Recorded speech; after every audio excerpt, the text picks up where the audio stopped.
Hey y'all, welcome to the Messy Studio. Come on in and see what's going on.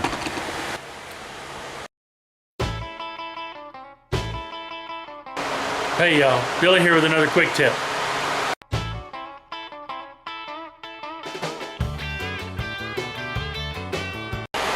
If you're doing spindle work like I am with the rollers for my dust collector, the easiest way to put these back in to get them true to center, I had these centered up and I turned them between centers so I know that's center and I know that's concentric.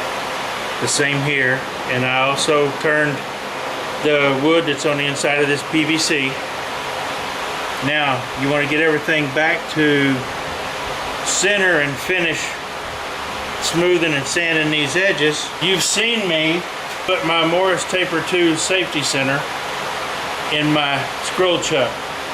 I just run this back to where the jaws are and tighten it down.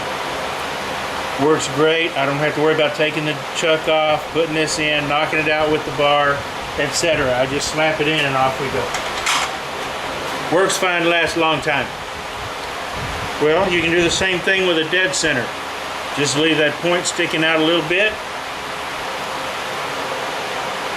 Find your center. Bring it up.